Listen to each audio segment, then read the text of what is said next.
mon Seigneur, j'aurai la force de marcher encore sur le même chemin. De mon Jésus, j'aurai l'amour, la nuit, le jour, jusqu'au bout du matin. De mon Jésus, j'aurai toujours le doux secours de sa tendre main. De mon Jésus, j'aurai l'amour. Chef de la paix, puissant guerrier, des stratégies pour vaincre l'ennemi. Lève ton armée, sans message, révèle l'église et que te suivre pour que ton règne arrive. Dieu, chef de l'armée, puissant guerrier, révèle des stratégies pour vaincre l'ennemi. Lève ton armée, sans message, réveille l'église et qu'elle te suive pour que ton règne arrive. Les armes que tu as données ne sont pas de ce monde.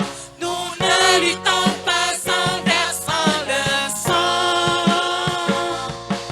La prière et la foi nous mènent au combat. Quand nous partageons ton amour, notre ennemi s'enfuit. Dieu, chef de l'armée, puissant guerrier, révèle des stratégies pour vaincre l'ennemi. Lève ton armée, sans message, réveille l'église et qu'elle te suive pour que ton règne arrive. Tu nous confies une mission, porter ton salut aux millions qui n'ont jamais entendu. La peur de nos louanges, Réveille l'église et qu'elle te suive pour que ton règne arrive. Bien-aimés, nous n'avons pas seulement chanté, mais nous avons prié ensemble. Parce que la seule personne pouvant nous aider dans cette condition, ce n'est que le Seigneur. Et quand nous lui faisons confiance, bien-aimés, nous sommes convaincus que quelque chose de meilleur va se passer. Amen. Amen. Gloire à Jésus. Bien-aimés, je voudrais bénir le Seigneur ce matin pour le privilège qu'il m'accorde de me tenir devant sa sainte présence. Nous pourrons nous asseoir. Merci. C'est un privilège pour moi de prendre la parole. Non pour moi-même, mais parce que la mission que le Seigneur nous a donnée, il nous revient de l'accomplir. Pas pour notre gloire, mais pour la gloire de son nom. Amen. Bienvenue à l'espace évangélique.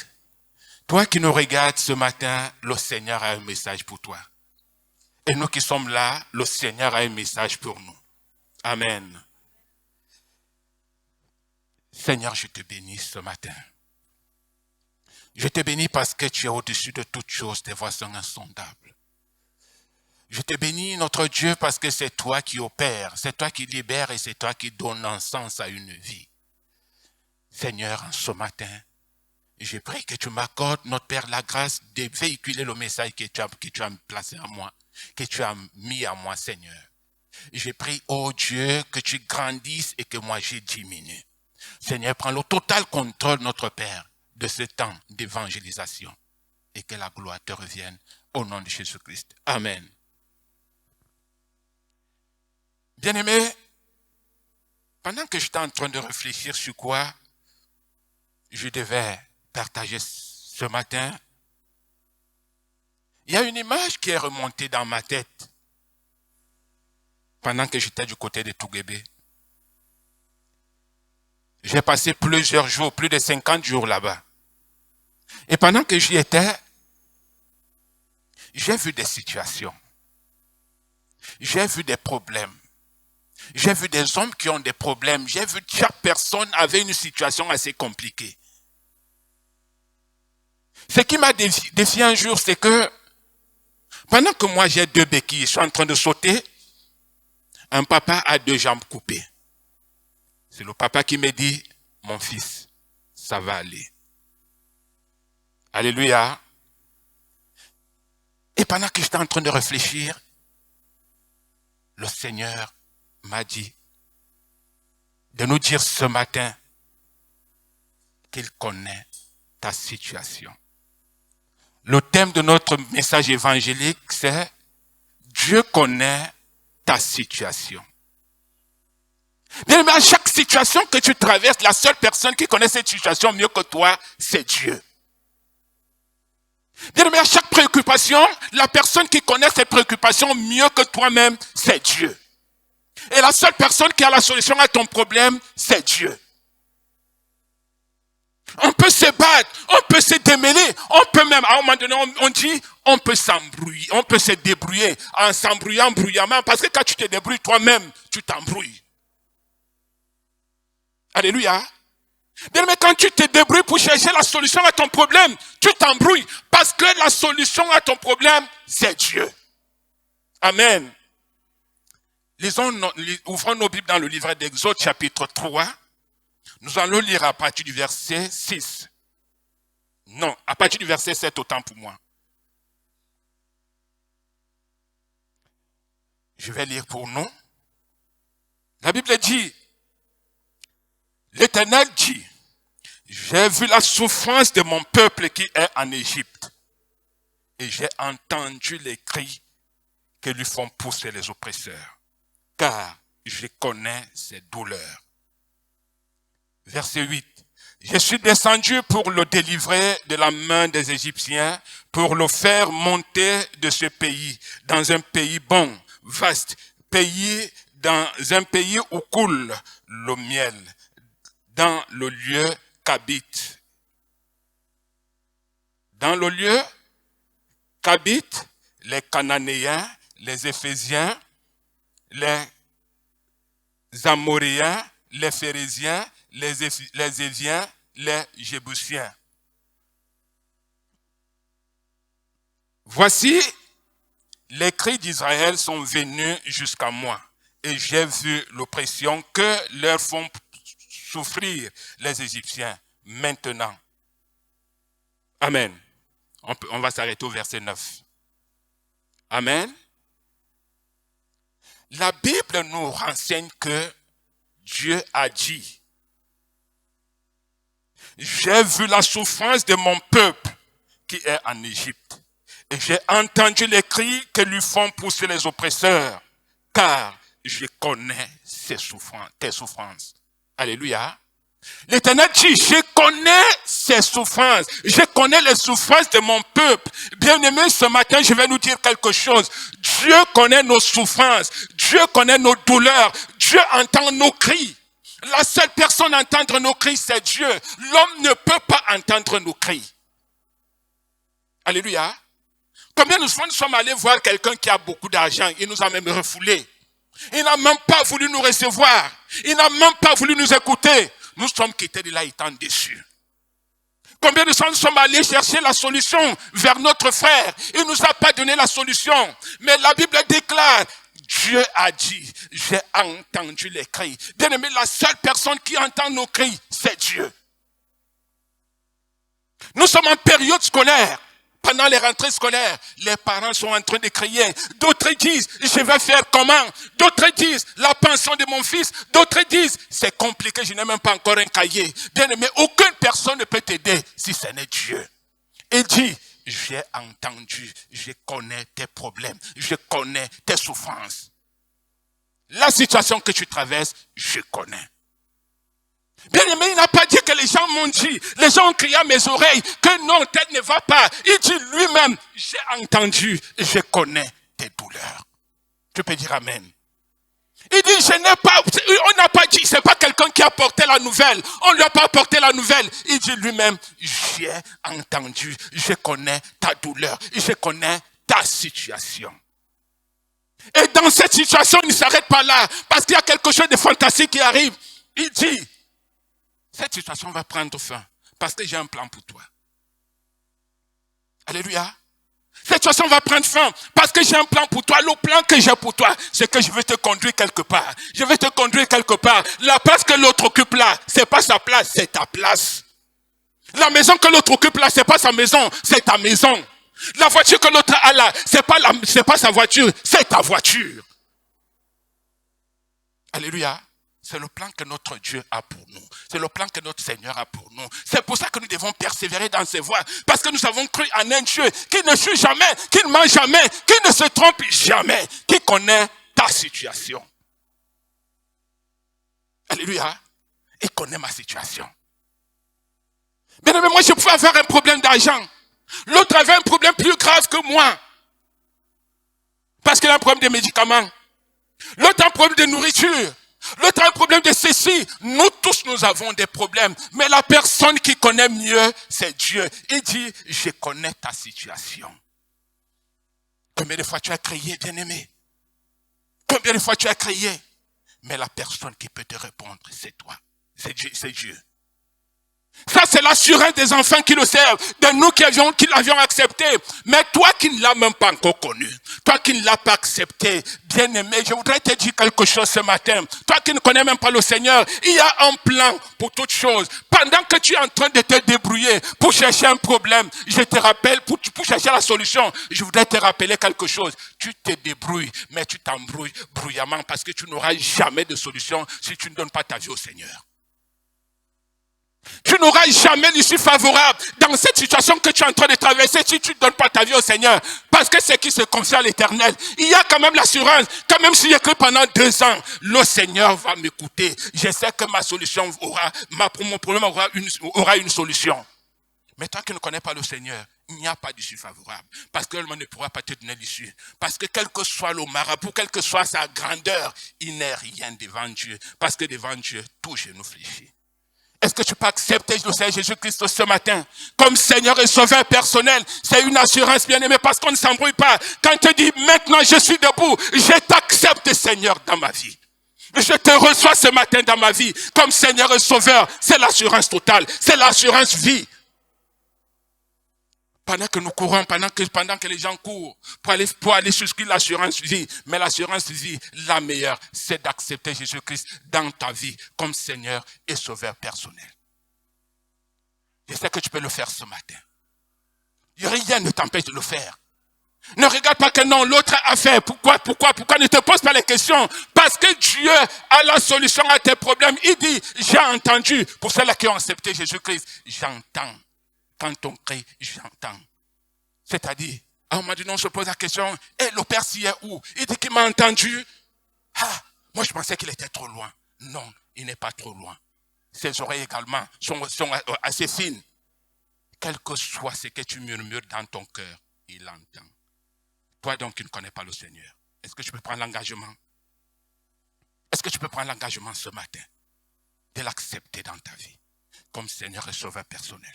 Certainement, tu vas faire le meilleur choix. Tu peux te mettre debout là où tu es. Tu peux te mettre à genoux là où tu nous regardes. Tu peux même prendre la position qui te plaît bien. Et s'il y a quelqu'un ce matin dans ce ministère qui ne connaît même pas encore le Seigneur, tu peux prendre cet engagement au même titre que les autres. Parce que c'est le meilleur choix. C'est la meilleure solution. Tu vas répéter après moi. Seigneur Jésus, je t'ai fait pitié à mes yeux. Ce jour, j'ai entendu que ceux qui te servent, quel que soit le temps qu'ils traversent, toi, tu as la solution à leurs problèmes. Moi, je prends l'engagement ce matin et je t'accepte comme Seigneur et Sauveur personnel. Je me lève et cet engagement que je prends, c'est irréversible. Accepte-moi, Seigneur, au nom tout-puissant de Jésus-Christ. Amen. Est-ce que nous pouvons nous mettre debout, bien-aimés? Nous pouvons nous mettre debout tous ensemble. Quelqu'un pouvait dire, mon Dieu s'élèvera le dernier, il changera mon histoire. Ce matin, nous avons cette assurance que le Seigneur dit, j'ai entendu, je connais ta situation. Maintenant, voilà ce que je te réserve. Est-ce que tu peux dire au Seigneur, ah, Seigneur, ce matin, je suis encore rassuré. Je suis rassuré que tu ne m'as pas abandonné dans ma situation. Je veux que tu m'accordes cette capacité de toujours regarder à toi toutes les fois où je vais traverser des moments difficiles. Aide-moi, Seigneur. Nous sommes en prière. Au nom de Jésus-Christ. Seigneur, je voudrais te bénir. Je voudrais te rendre grâce ce matin. Parce que, oh Dieu, c'est toi qui entends mes cris. Père, tu connais mes oppresseurs l'un après l'autre. Seigneur, tu connais mes détracteurs. Tu connais, notre Dieu, la situation que je traverse. Mais je sais qu'en ce jour, la solution est de toi. La solution vient de toi. La solution, c'est toi qui la donnes. Tu la donnes, notre Dieu, au temps favorable. Tu la donnes au temps voulu. Tu la donnes quand tu as pris la résolution de donner. Parce que tu sais ce qui est mieux. Tu sais ce qui est nécessaire. Tu sais ce qui est bon pour moi. Et raison pour laquelle, en ce matin, je me tiens devant ta sainte présence. Seigneur, notre Dieu, donne-moi de regarder à toi. Toutes les fois où j'aurai une situation compliquée. Toutes les fois où je vais traverser des épreuves. Toutes les fois où on va m'oppresser. Seigneur, donne-moi de regarder à toi et non de me retourner en arrière. Parce qu'il n'y a que toi pour m'aider. Il n'y a que toi pour m'attirer. Il n'y a que toi pour me montrer le chemin, le meilleur chemin, le chemin de la vie. Que la gloire te revienne, Seigneur, en ce matin. Au nom de Jésus-Christ. Dis au Seigneur en ce matin, Seigneur, prends la place qui te revient dans mon cœur, prends la place qui te revient dans ma vie, prends la place qui te revient dans mon foyer, prends la place qui te revient dans tout ce que j'entreprends. Nous sommes en prière. Seigneur, en ce matin, je viens te donner la première place. Je viens te donner la première place, Seigneur, la meilleure. Je prie que tu prennes la place qui te revient. Je prie que tu prennes la place, Seigneur notre Dieu. La première place dans mon cœur. La première place dans mon foyer. La première place dans la vie de mes enfants. La première place partout, Seigneur notre Dieu. Prends la première place. Prends la place qui te revient, Seigneur. Et que notre Dieu, la gloire te revienne. Merci, Seigneur, pour ce matin. Reçois la gloire. Au nom de Jésus-Christ. Amen. Avec Dieu, nous ferons des exploits, car c'est lui, seul qui écrase les nous chantons et crions la victoire. Christ est roi, car Dieu a gagné le combat et libéré son peuple. Sa parole a vaincu l'ennemi. La terre entière verra qu'avec Dieu nous ferons des exploits.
te demander.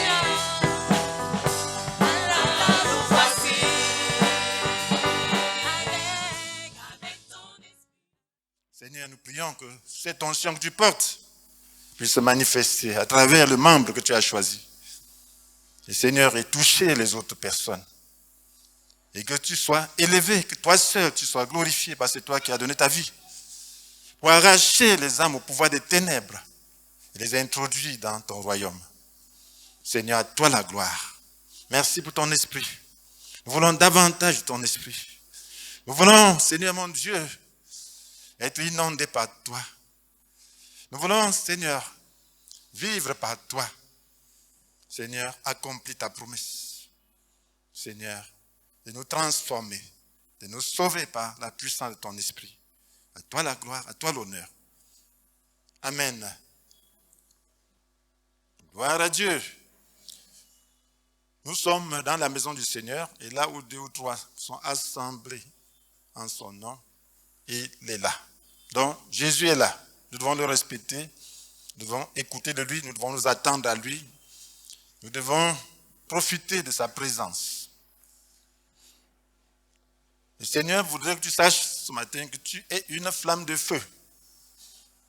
Le Seigneur a déjà accompli l'œuvre à la croix. Et il nous a laissés dans ce monde. Il a déjà fait tout ce qu'il faut pour que nous soyons sauvés, que nous soyons puissants et que nous puissions vivre victorieusement dans ce monde. Et nous avons besoin de sa puissance. Il le sait. Il est venu pour donner sa puissance, afin que nous puissions exécuter tout ce qu'il a fait pour nous à la croix, que nous puissions matérialiser cela. Que nous puissions matérialiser la victoire de la croix, matérialiser la victoire sur Satan, matérialiser la victoire sur ses œuvres, les détruire. Et pour cela, tu as besoin de sa puissance, qui est une flamme de feu. Donc, il est venu pour nous restaurer le monde. Restaurer parce que le monde a été détruit par le péché, par la tromperie. Maintenant, il est venu nous restaurer. Satan a volé tout ce que Dieu avait fait pour l'homme. Il avait fait un bon héritage. Tu lui avais donné l'autorité. Tu lui avais donné la vie éternelle. Il avait donné toutes les richesses de la terre, mais le diable a tout volé. Il est venu donc racheter le monde, nous restaurer dans notre héritage. Et pour cela, il veut que tu sois une flamme de feu. Tu dois reconnaître ce que tu es par l'œuvre de Jésus à la croix. Donc Jésus est venu pour détruire les œuvres du diable, c'est ce que la Bible nous dit. Dans 1 Jean chapitre 3, verset 8, il est venu pour détruire les œuvres du diable. Et quelle est sa méthode? Sa méthode, c'est quoi? Il dit qu'il est venu jeter un feu sur la terre. Jeter un feu sur la terre. Amen. Il est venu jeter un feu sur la terre comme on jette un feu pour détruire les forêts. Si on veut détruire une forêt, on jette le feu. Vous entendez en Europe, il y a des destructions de forêts par le feu.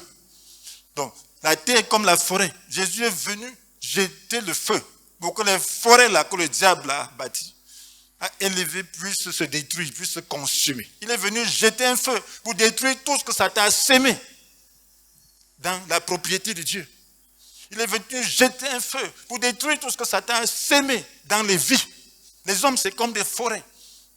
Les œuvres du diable en eux, c'est des semences. Que le diable, c'est comme les semences des arbres qui ont grandi. Donc Jésus enflamme pour détruire les œuvres du diable dans les vies.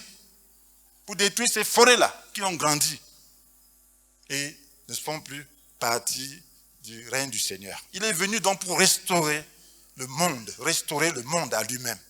Restaurer le monde dans son état de création. Restaurer le monde pour que l'homme retrouve l'autorité d'antan. Donc voilà sa méthode. Il est venu jeter le feu. Voilà pourquoi il le dit dans Luc chapitre 12, verset 49 à 50. Je suis venu jeter un feu sur la terre, comme je voudrais qu'il soit déjà allumé. Mais il y a un baptême que je dois recevoir. Quelle angoisse est la mienne tant que je ne l'ai pas reçu. Quelle angoisse. Il était angoissé. Il voulait détruire, il voulait jeter ce feu. Il avait hâte de détruire les œuvres du diable. Et il voulait restaurer le monde. dans son état de création et dans une meilleure gloire. Il dit, quelle angoisse est la mienne tant que je ne l'ai pas encore su. Il y avait un baptême. Ce baptême, il fallait le recevoir. Le baptême était le moyen de jeter le feu. Ce baptême, il a dit plus tard, ce baptême, c'était la croix. Amen. Et comprenez que tout ce qui a été fait dans l'Ancienne Alliance, de manière symbolique, c'était une image de la vie de Jésus et du culte par l'Esprit et en vérité. Tous les cultes rituels de l'Ancienne Alliance, c'était en référence à Jésus, à l'œuvre de Jésus. Parce qu'en réalité, quand Jésus vient, il dit que le Père veut ceux qui l'adorent par l'Esprit en vérité. Donc tout ce qui était par le passé était rituel et symbolique. Lorsqu'il arrive, c'est pour manifester la vérité. Et lorsque la vérité est là, on n'a plus besoin d'image. L'image peut seulement permettre de mieux comprendre la vérité.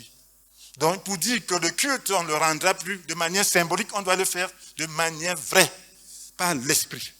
Donc ce qui fait que, lorsqu'il parle du feu, les gens qui connaissaient la Bible comprenaient un peu de quoi il est question, parce que dans l'Ancienne Alliance, Dieu avait institué le sacrifice pour pouvoir faire le culte. Le culte consistait à faire quoi? Il y avait un autel où on brûlait un animal, les animaux que Dieu avait recommandés.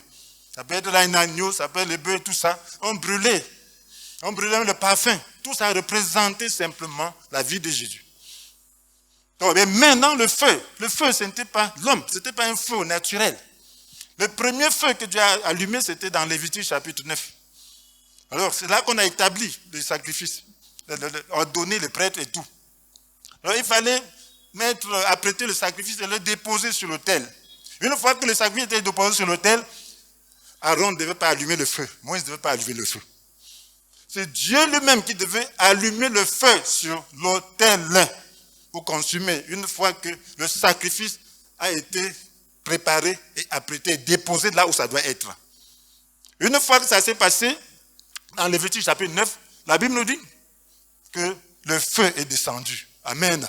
Et a brûlé le sacrifice. Amen. Le feu est descendu. Et ce feu ne devait pas s'éteindre. On ne devait pas prendre un feu ailleurs. Si tu prenais un feu ailleurs, c'était dangereux. Les premiers prêtres en ont payé de leur vie. Nadab et Abihu, dans Lévitique chapitre 10, vous voyez cela. Ils ont pris un feu de cuisine qu'on utilise pour la cuisine pour aller offrir un sacrifice à Dieu. Qu'est-ce qui s'est passé? Le vrai feu, le feu de Dieu est sorti pour les détruire. Donc pour dire que le feu que Jésus est venu jeter, ce n'est pas n'importe quel feu. Donc Jésus est venu donc pour jeter le feu. Voilà la méthode. Il est venu pour jeter le feu. Et c'est le moyen de Dieu de détruire les œuvres du diable. Frères et sœurs, lorsque dans un roi, je crois 18, je ne sais pas si c'est 18 ou 17, Élie était face au prophète de Baal. Vous allez regarder ça. Il était face au prophète de Baal. Il y avait plus de 400 prophètes de Baal qui clamaient être le vrai Dieu. La femme d'Akam, Nathalie, entretenait plusieurs prophètes d'Astaté et tout ça, d'Akira. Alors il fallait maintenant, le peuple de Dieu était dévoyé. On ne savait plus quel était le vrai Dieu. Elle avait fait tuer Nathalie avait fait tuer tous les prophètes de Dieu. C'était caché, c'était que Élie qui était officiellement le prophète. Maintenant, il a annoncé la sécheresse de 3 ans. Après 3 ans, il est venu. Il a dit, maintenant, il faut qu'on sache qui est le vrai Dieu. Que chacun prenne son sacrifice. Nous savons que notre Dieu allume le feu sur le sacrifice qu'on lui dépose sur l'autel. Voilà comment ça s'est passé. Le juif savait que le premier sacrifice, c'est Dieu qui avait allumé le feu. Maintenant, il n'y avait plus de sacrifice pour Dieu. On avait déserté son temple, tout. Il ne permettait même pas que les gens aillent là où se trouvait le temple. Akab ne permettait pas que les gens aillent à Jérusalem. Donc il offrait le sacrifice seulement aux idoles. Et lui dit maintenant qu'on sache qui est le vrai Dieu, parce que nous savons, dans notre tradition, que le vrai Dieu allume le feu sur le sacrifice. Que votre Dieu, s'il est le vrai Dieu, préparons les sacrifices. Vous dressez votre autel, chacun a un bœuf. Vous êtes nombreux, commencez. Celui qui va invoquer son Dieu et qui répond par le feu, on saura que c'est Dieu. Amen. Les balles ont crié du matin au soir, et même pas un signe d'attention. Quand Élie s'est préparé, qu'il est venu préparer son taureau, il a déposé, il a dressé l'autel, il a déplacé le sacrifice dessus. Il a demandé qu'on verse même l'eau, pour qu'on ne dise pas que c'est la tricherie ou c'est un hasard. Parce que Dieu est puissant. Il a versé beaucoup de seaux d'eau sur le sacrifice. Maintenant, quand il a invoqué son Dieu, le feu est descendu, consumé, l'eau consumé, le sacrifice, tout le peuple a crié. Alléluia. Le feu, Jésus est venu allumer ce feu-là. Amen. Ce feu qui consume toute opposition. Ce feu qui détruit les œuvres du diable et qui prouve la présence de Dieu. Jésus est venu allumer ce feu. Et on a vu comment ce feu agissait dans sa vie. Il est venu allumer ça à la croix. Est-ce qu'il n'est pas temps que ce feu puisse démontrer la présence de Dieu? Est-ce qu'il n'est pas temps qu'il y ait une différence entre l'antichrist, entre ceux qui servent le diable et ceux qui servent Dieu? Est-ce qu'il n'est pas temps que le feu puisse allumer le sacrifice? Est-ce qu'il n'est pas temps que lorsque nous invoquons le feu, que le sacrifice soit consumé, que les œuvres du diable soient consumées, que le péché soit consumé? Est-ce qu'il n'est pas temps que le peuple de Dieu soit en feu et qu'on voit la différence? Parce que le feu est purificateur, le feu est puissant. Est-ce qu'il n'est pas temps qu'on voit la différence entre l'ivraie et le blé par le fruit du feu? C'est le feu qui purifie. C'est ce feu qui avait purifié les lèvres d'Ésaïe dans Ésaïe chapitre 6. C'est ce feu. On a pris ce feu. L'ange a pris le feu. Il a crié, je suis au milieu d'un peuple aux lèvres impures et mes yeux voient la gloire de Dieu, je vais mourir. On dit, tu ne meurs pas. On a purifié sa langue par le feu. Est-ce qu'il n'est pas temps que tu cries que Seigneur, je vais mourir dans une génération pécheresse où le péché est partout, et que le feu purifie ton cœur, que le feu purifie ta langue, que le feu purifie ce que tu fais? Est-ce qu'il n'est pas temps qu'on puisse vivre ce feu et démontrer que Jésus est vivant dans ce monde en perdition, dans ce monde dévoyé, dans ce monde de pratiques sataniques? Est-ce qu'il n'est pas temps de défier le diable et de dire, allume ton feu, on va voir quel feu va prendre? Est-ce qu'il n'est pas temps que les sorciers soient défiés, que les satanistes soient défiés? Est-ce qu'il n'est pas temps que le feu de Dieu s'allume et que les sorciers, tous les adorateurs de Baal puissent être consumés si tentés de défier le Seigneur? Est-ce que ce n'est pas le moment? Est-ce que ce n'est pas le moment que les gens puissent savoir quel Dieu doivent adorer, quel Christ ils doivent accepter? Est-ce que ce n'est pas le moment que les gens sachent quel est le Christ, ce Christ qui purifie? Jésus est venu allumer le feu. Et ce feu a été allumé. Il a dit, quelle angoisse la mienne, tant que je ne l'ai pas encore reçu. Oui, tant que je n'ai pas encore reçu. Comme je voudrais qu'il soit déjà allumé. Je voudrais que ce feu soit allumé. Il a allumé ça à la croix. Et le feu de Jésus veut dire quoi? Le feu de Jésus, c'est quoi? Lui, il est l'agneau de Dieu qui a le péché du monde. Il fallait offrir l'agneau, il fallait offrir un sacrifice. L'autel de la nouvelle alliance, c'est la croix. Jésus est venu pour s'offrir. Il dit dans Hébreux chapitre 10, verset 5, tu n'as voulu ni sacrifice ni offrande. Tu m'as formé un corps. Tu n'as pris nul plaisir aux holocaustes, aux sacrifices pour le péché. Alors j'ai dit, dans le rôle du livre, il est question de moi. Pour faire, oh Dieu, ta volonté. Il a formé un corps pour qu'il l'offre comme un agneau, pour remplacer ce sacrifice qu'on offrait dans le temple ancien, sur l'autel des reins. Il est venu s'offrir sur la croix. Il a offert son corps. Et le feu de Dieu a consumé ce sacrifice. Et il a allumé ce feu. Ce feu est allumé. Ce feu allumé. Si tu acceptes la croix, cet autel-là, c'est la croix. Le feu se trouve à la croix. L'autel du Nouveau Testament, c'est la croix, parce que c'est là qu'on apprête le sacrifice et qu'on dépose. Jésus a apprêté son sacrifice volontaire. Je viens, oh Dieu, pour faire ta volonté. Il est venu faire la volonté de Dieu. Et si nous voulons que le feu soit allumé en nous, nous devons aussi nous connecter à la croix, à la mort de Jésus. Amen. C'est la raison pour laquelle il dit dans Luc chapitre 9, verset 23, si quelqu'un veut me suivre, qu'il renonce à lui-même. Il a renoncé. Quand on chantait au-dessus au-dessus de toutes choses, au-dessus des puissances, au-dessus des rois, au-dessus de la création, au-dessus de la sagesse, et ainsi de suite. Après, il dit crucifié et enseveli. Crucifié, celui-là qui est au-dessus de tout, celui-là qui est au-dessus de toutes choses, celui-là qui est au-dessus de tous les trésors de ce monde, celui qui est au-dessus de toutes les merveilles. Mais il se fait crucifier. Pourquoi? Pourquoi? Pour allumer le feu. Ça me faisait pleurer. Ça me fait pleurer. Toi, tu es très haut et tu viens te faire crucifier. Pourquoi? Parce que ce feu était important. Ce n'est pas si important, il ne pouvait pas venir. Maintenant, pour que tu puisses prendre ce feu, c'est à la croix. Tu dois renoncer à toi-même. Si quelqu'un veut me suivre, qu'il renonce à lui-même, qu'il se charge chaque jour de sa croix et qu'il me suive. Est-ce que tu as accepté la croix dans ta vie? Est-ce que tu as accepté la croix dans ta vie? Le Seigneur voudrait qu'on soit des flammes de feu en acceptant la croix. Le principe de la croix dans nos vies, en acceptant de renoncement. Lui-même a renoncé à toutes ses richesses. Lui qui dès l'origine était de conditions divines ne cherchait pas à profiter de son égalité avec Dieu. Il a renoncé. Il a renoncé. Il est devenu juste un simple homme. Il a pris les conditions de serviteur. Et nous sommes qui d'abord? Nous naissons dans un état de déchéance et d'esclavage, de pauvreté extrême, de malédiction. Voués à l'enfer, voués à la destruction. Et nous sommes orgueilleux de quoi? Nous sommes orgueilleux de quoi? Les hommes sont orgueilleux de quoi? Les hommes mortels sont orgueilleux de quoi? Tu as combien d'années?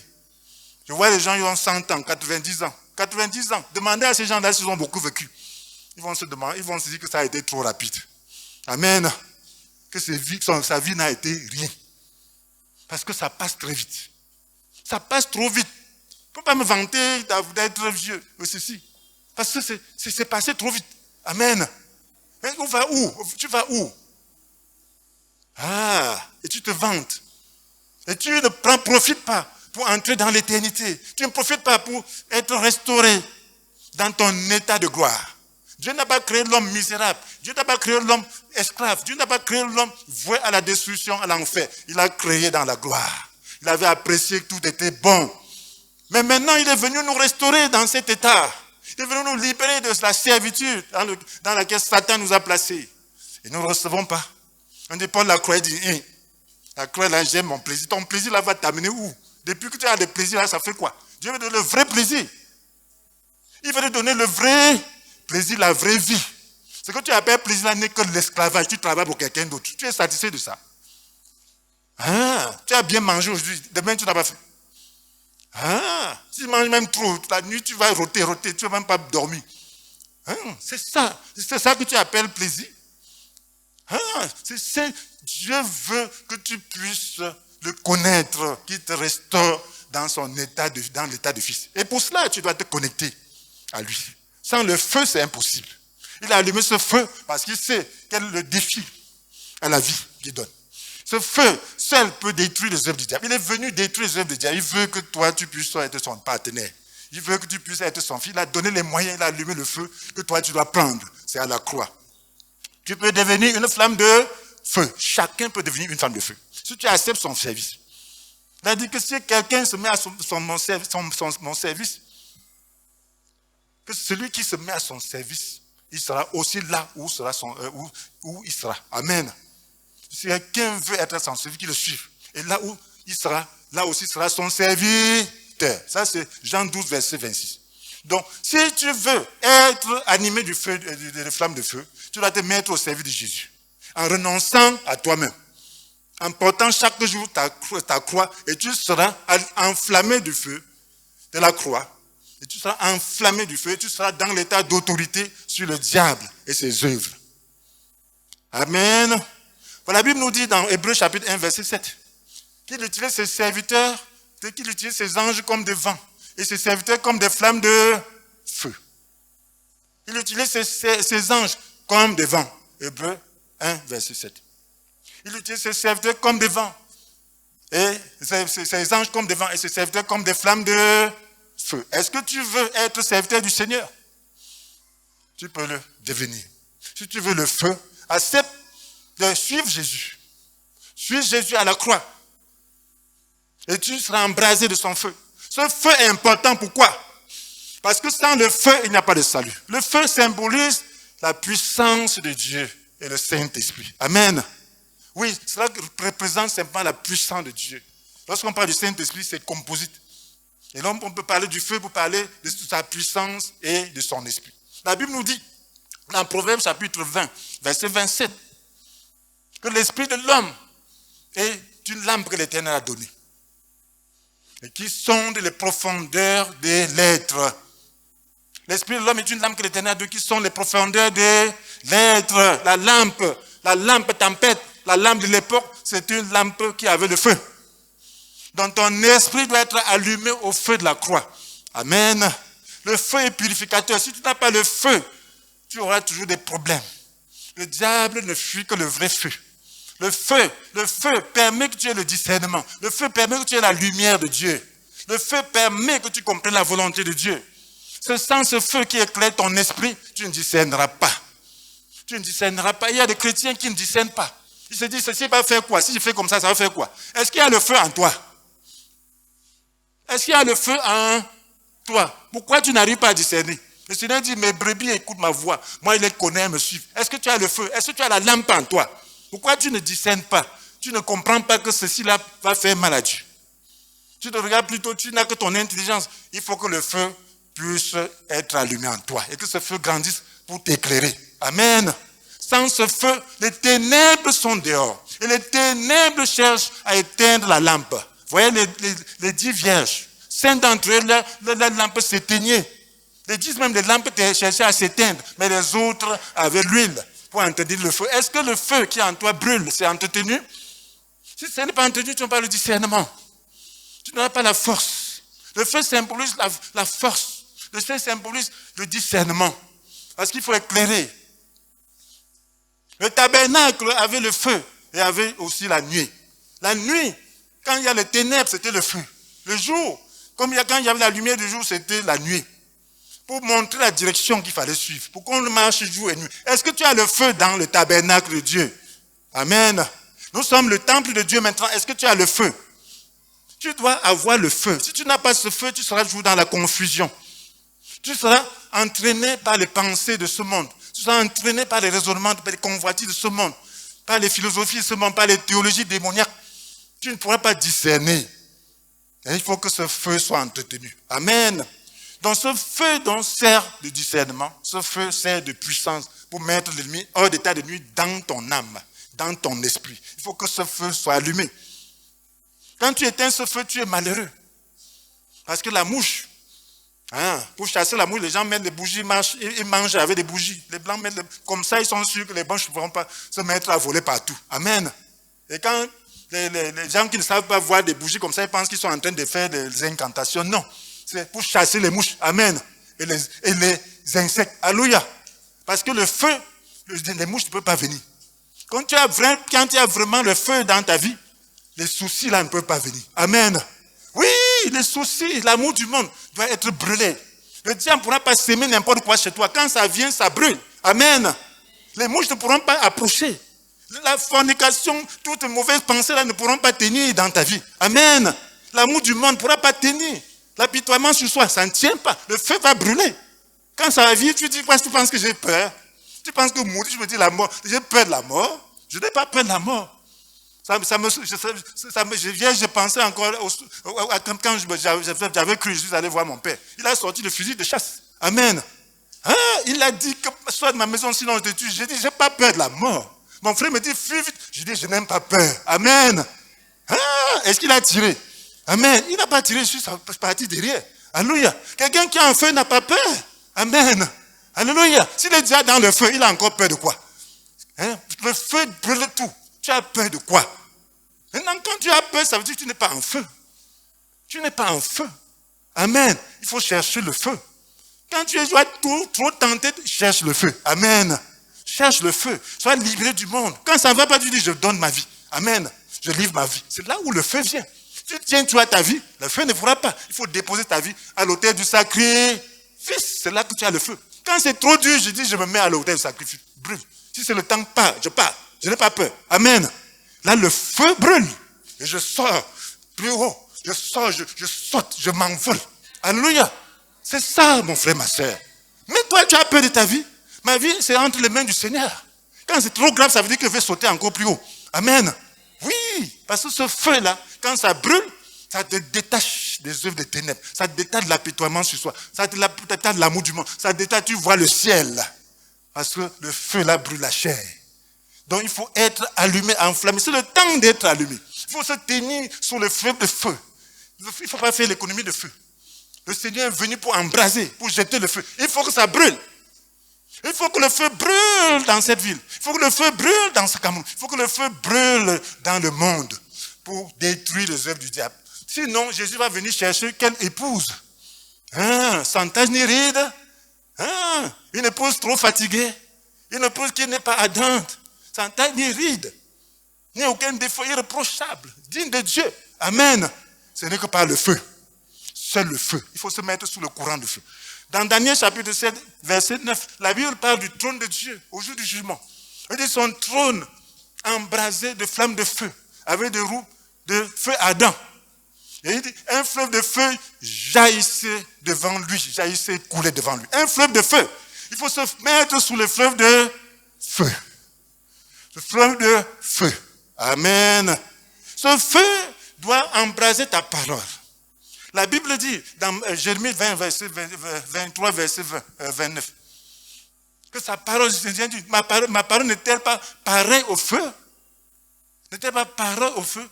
N'est-elle pas comme un marteau qui brise le roc? Sa parole. Donc si tu as un feu, la parole de Dieu sera pareille au feu. Tu dois déclarer les paroles de feu pour consumer tout ce qui est démoniaque. Quand tu vas déclarer les choses, ta parole de Dieu sur le feu sera allumé. Amen. Déclare la parole de feu. Quand on déclare la parole, ça ne s'accomplit pas parce que ce n'est pas un feu. Amen. Tu ne déclares pas dans le feu. Il y a le feu de l'enfer qui est très efficace. Vous voyez comment les gens déclarent des paroles de l'enfer. Qu'est-ce que la Bible nous dit? Dans Jacques chapitre 3, verset 6. La langue aussi est un feu. C'est tout un monde de mal. Elle est là, parmi les autres organes de notre corps, et contamine notre être entier. Allumée au feu de l'enfer, elle enflamme toute notre existence. Tu peux allumer ta langue au feu de l'enfer comme tu peux allumer ta langue au feu du ciel. Tu vas l'allumer à quel feu? Voyez comment le feu de l'enfer embrase. Voyez comment les calomnies embrasent. Voyez comment les mensonges embrasent. Voyez comment la haine embrase. C'est le feu de l'enfer pour détruire les œuvres de Dieu. Maintenant, tu dois allumer ta langue au feu de Dieu pour détruire les œuvres du diable. Amen. Amen. Pour dire la vérité et dire les paroles d'amour qui vont détruire les œuvres du diable, qui vont apporter la paix, qui vont apporter l'unité, qui vont apporter la grâce dans les vies. La langue, tu dois l'utiliser pour faire la volonté de Dieu. Ce n'est pas la langue, ce n'est pas ta parole, avec l'intention d'amour que tu vas libérer le feu dans ce monde et dans ta vie. Tu dois déclarer ce que tu es en Christ. Dans le feu, avec la conscience que tu es en feu. Avec la conscience que tu es crucifié. Et tu vas voir les œuvres de Dieu se manifester. Tu dois détruire, tu dois envoyer le feu pour détruire les œuvres du diable. Pour contrecarrer les actions du diable.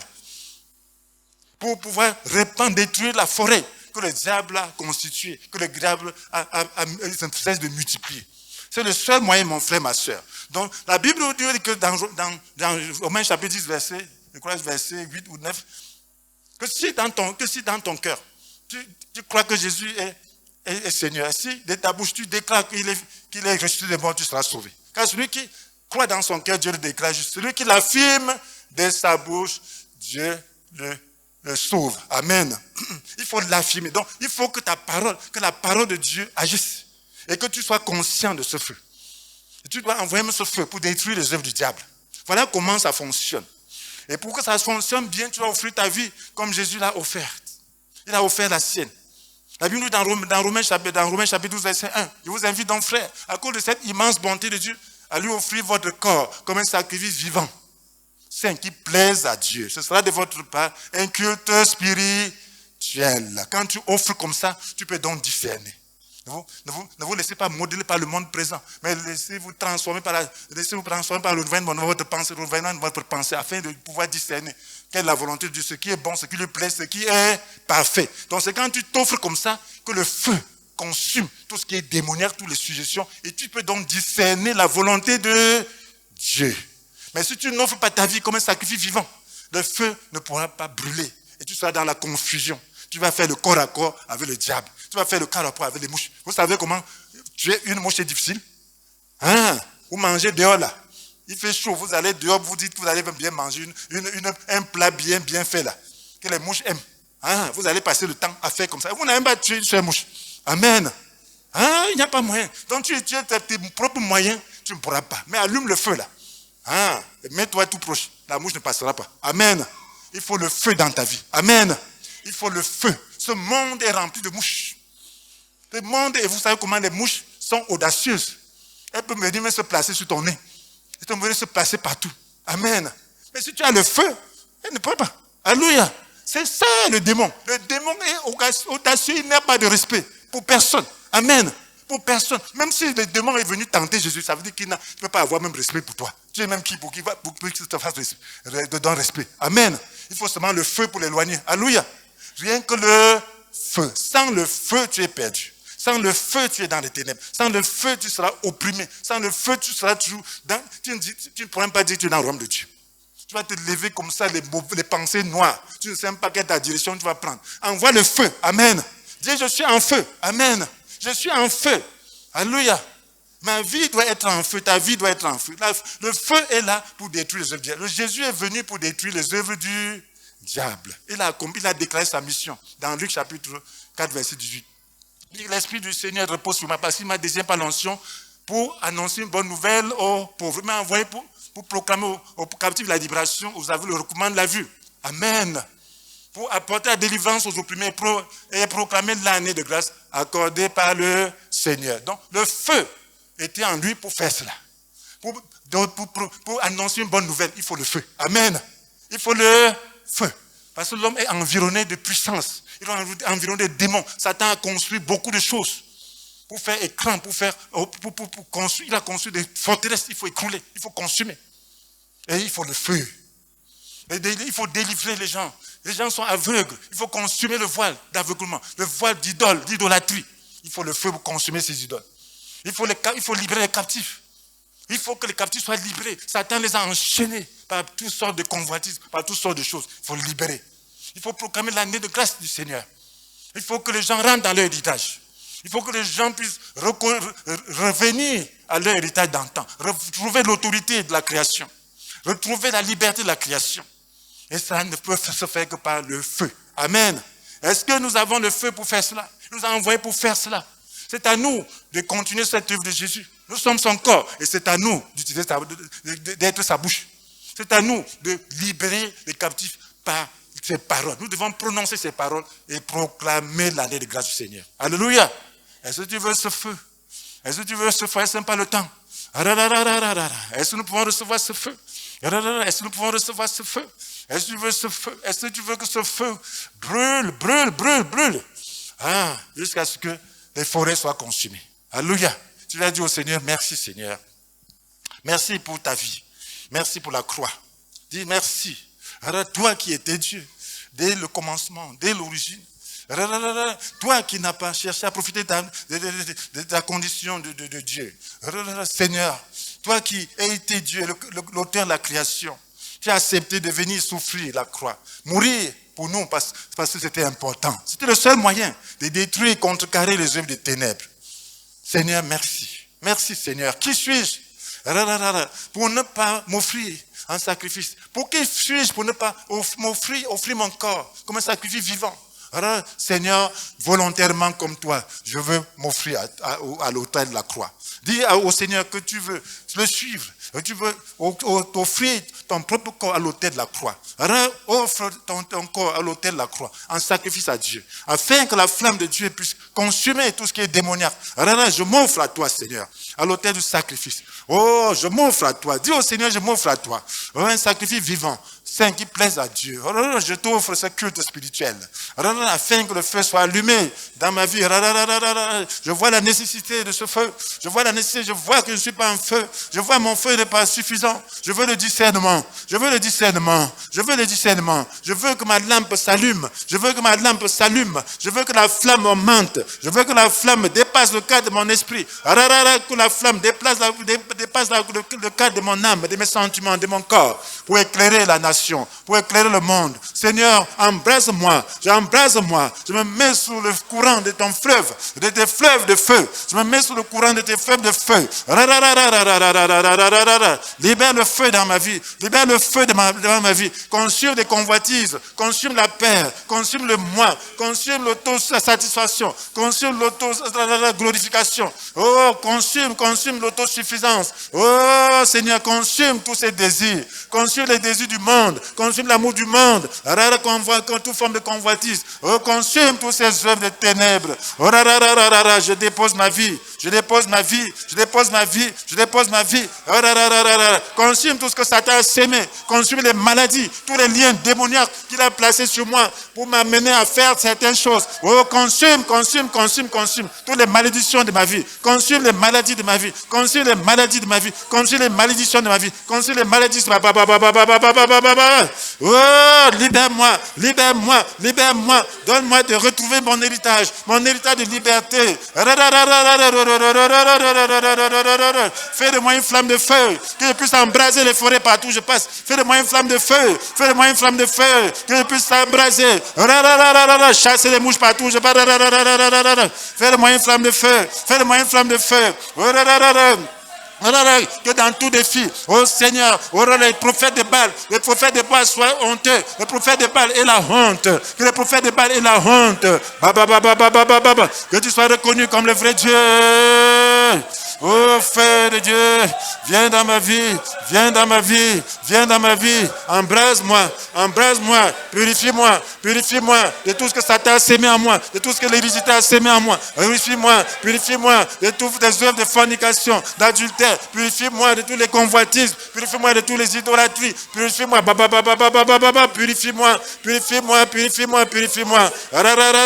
Purifie. Oh, fais de moi une flamme de feu. Oh, déclare maintenant tu es une flamme de feu. Déclare tu es une flamme de feu. Déclare tu es une flamme de feu. Oh, je suis une flamme de feu.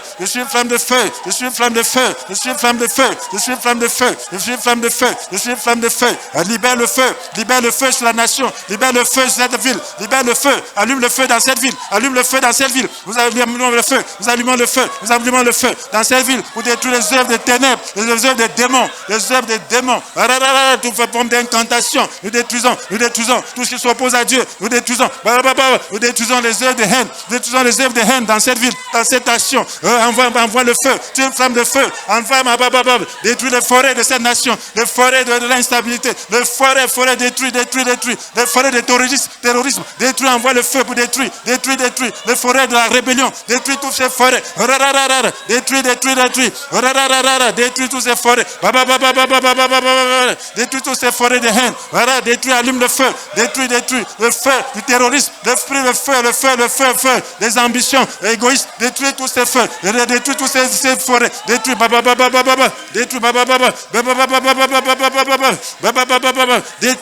Détruis. Tous les projets de démons. Contre notre nation. Détruis, envoie le feu.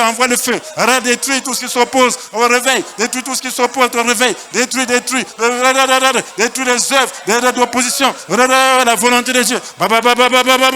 Détruis tous les influents démoniaques sur ceux qui nous dirigent. Détruis tous les influents démoniaques sur ceux qui nous dirigent. Détruis. Que ceux qui nous dirigent aient le discernement. Que ceux qui nous dirigent aient la connaissance. Et la sagesse. Pour faire la volonté de Dieu. Envoie le feu pour détruire tous les œuvres. De tous les plans maléfiques contre cette nation. Tous les plans de déstabilisation. Envoie le feu. Détruis les œuvres d'opposition au réveil. Détruis les œuvres.